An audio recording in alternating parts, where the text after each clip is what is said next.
Olá, apresentando a 17ª Semana Nacional de Ciência e Tecnologia, eu, Júlia Andrade, orientada pelo professor Jacek Stanislau, vou falar um pouco sobre o projeto intitulado como Análise Experimental de diversas concentrações de nanofluido à base de grafeno em trocadores de calor do tipo tubo duplo. Essa pesquisa ela gira em torno de alguns conceitos e o primeiro deles é o trocador de calor, que assim como o próprio nome já diz, ele é um dispositivo que permite a troca térmica entre dois fluidos que estejam separados por alguma interface sólida e que se encontram em temperaturas diferentes. A combinação entre esses dois fluxos podem ser dois líquidos, um líquido e um gás, ou dois gases. Esse dispositivo ele é bastante utilizado nas engenharias e, por consequência, nas indústrias. Existem uma infinidade de tipos de trocador de calor diferentes e eu posso citar alguns deles aqui para vocês, como, por exemplo, o trocador de calor de placas serpentina, casco e tubo e o trocador de calor tipo tubo duplo, que será utilizado na nossa pesquisa. O segundo conceito do nosso projeto, ele gira em torno do nanofluido, que nada mais é que um fluido comum com nanopartículas sólidas dissolvidas em sua composição. Mas por que essas nanopartículas sólidas são dissolvidas no fluido comum? Com o intuito de suprir algumas necessidades que o fluido comum tem como defeitos, como, por exemplo, as suas características relacionadas à sua temperatura e à sua troca térmica. O nosso material sólido utilizado no fluido, a nossa nanopartícula sólida, é o grafeno. O grafeno ele foi descoberto em 1947 por Philip Russell, mas só em 2004 ele teve seu boom e foi considerado material de 1001 utilidades. Quimicamente falando, ele é uma das estruturas cristalinas do carbono, assim como o diamante, e ele possui uma fina camada de grafite, o mesmo grafite que nós encontramos nas pontas de lápis escolares, com uma pequena diferença quanto à sua estrutura, que é hexagonal. Os principais fatores que nos levaram a escolher esse material foi a sua incrível condutividade térmica, que chega à marca de 5.300 watts por metro Kelvin, superando a condutividade térmica do melhor condutor térmico da atualidade, o cobre, e a sua condutividade elétrica, que também supera a do cobre em 35%. No que diz respeito à comparação de concentrações, uma pesquisa recente de 2016 analisou um nanofluido de água e óxido de cobre com duas concentrações diferentes, uma de 0,01% de óxido de cobre e outra de 0,02% de óxido de cobre. Os resultados desse projeto trouxe que a concentração de maior valor teve os melhores resultados no que diz respeito à sua troca térmica. E seguindo essa linha de raciocínio, a nossa pesquisa também vai avaliar duas concentrações, uma no valor de 0,01% de grafeno, outra no valor de 0,02% de grafeno, com o intuito de achar qual tem mais troca energética, um melhor rendimento, um melhor desempenho no nosso sistema analisado de trocador de calor. Dentre os objetivos principais da nossa pesquisa, nós podemos citar a produção de concentração de nanofluido à base de grafeno e a otimização de alguns parâmetros, verificando a sua influência e a sua performance energética dentro do trocador de calor estudado.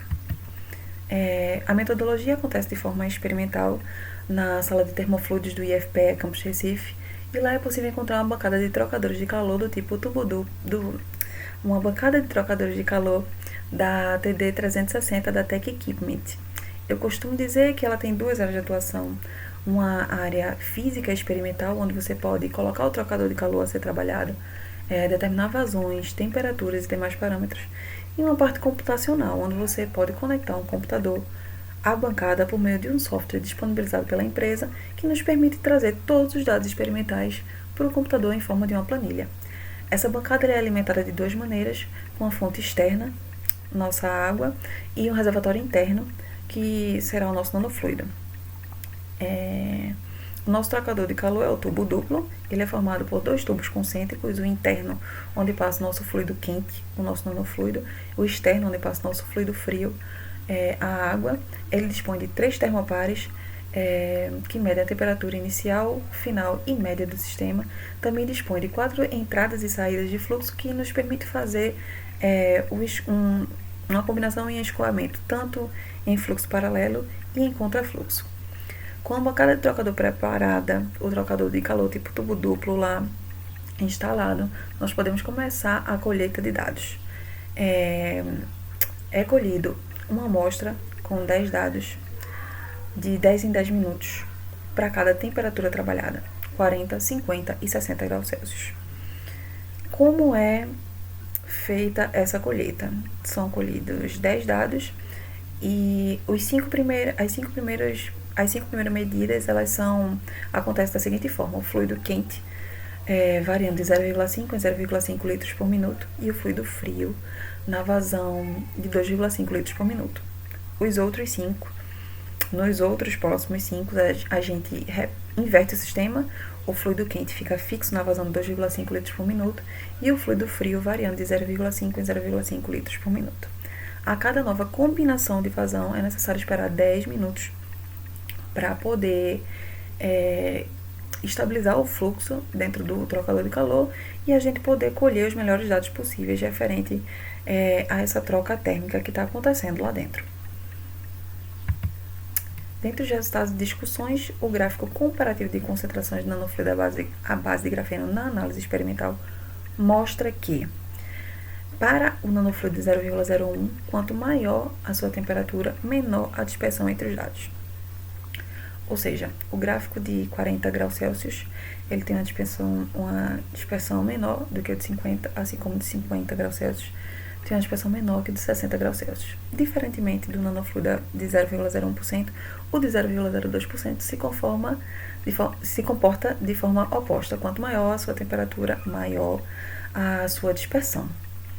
Para ambas as concentrações, quanto maior a vazão, menos eficiente é essa troca térmica. Ou seja, quanto mais turbulento for o sistema, menos eficiente é a análise energética do trocador de calor.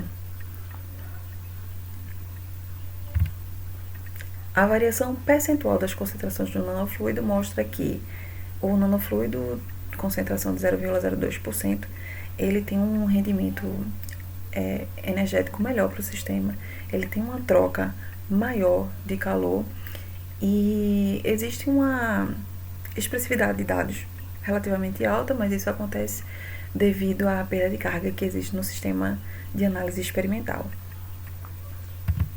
Dessa forma, nós podemos concluir que o desempenho do modelo experimental nos testes de fluxo em contrafluxo para o nanofluido à base de grafeno de 0,02% apresenta uma superioridade ao nanofluido de 0,01%, nos valores de 18,64%, 17,5% e 17,73% para as temperaturas de trabalho, 40, 50 e 60 graus Celsius, respectivamente. Os erros entre as temperaturas nas saídas dos experimentos foram abaixo de 1%. Em ambas as situações, para as duas concentrações, os valores obtidos para as mesmas temperaturas foram de 0,53, 0,75 e 0,74 para a concentração de 0,01 e para a concentração de 0,02 os erros ficaram entre 0,30, 0,63 e 0,94%. Esse valor é considerado tolerável, tendo em vista que os erros do termopares eles são considerados aceitos até 2%. Então, nós podemos concluir que o nanofluido à base de grafeno com 0,02% de concentração, ele é sim mais eficiente para o sistema e tem um rendimento energético melhor. Sendo assim, aqui estão as principais referências utilizadas no nosso projeto. Muito obrigada a todos que estiveram até agora comigo aqui e até a próxima.